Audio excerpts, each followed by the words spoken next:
Hi అండి. ఎండుమిరపకాయలు మటుకు మనం కొనుక్కొని ఇంట్లోనే వాటిని క్లీన్ చేసుకుని కారం పట్టించుకోవడం చాలా బెస్ట్ అండి.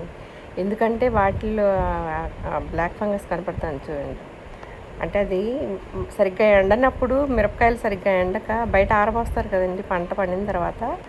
ఆ కింద లేయర్ అంతా చెమ్మలాగా వచ్చేసి వాటికి పై లేయర్ ఏమో ఎండకి ఎండిపోతుంది, కింద లేయరు సరిగ్గా ఎండక అట్లా బూజులాగా వచ్చేస్తాయండి.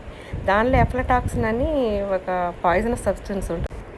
అది క్యాన్సర్ కారకమని చాలా రీసెర్చ్లో తెలిసిందండి.